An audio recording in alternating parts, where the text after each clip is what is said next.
Gen Z ইস্যুতে ফের সরব ধর্মেন্দ্র প্রধান। জেনজিকে সন্তান তুল্য বলেও উস্কানির অভিযোগ।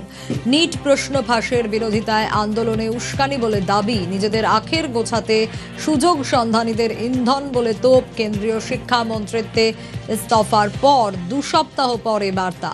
পদমর্যাদার চেয়ে যুব সমাজের স্বার্থ বড় বলেও বার্তা। তার পরামর্শেই ককরোচ আন্দোলনের জট কাটে বলেও দাবি।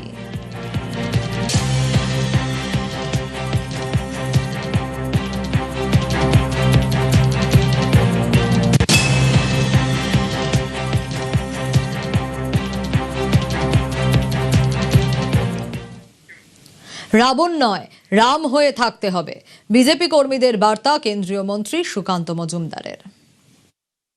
এখন আর হুমকি দেওয়ার লোক খুঁজে পাওয়া যায়? এখন পাওয়া যায় না, কারণ নরেন্দ্র মোদী এসে গেছে।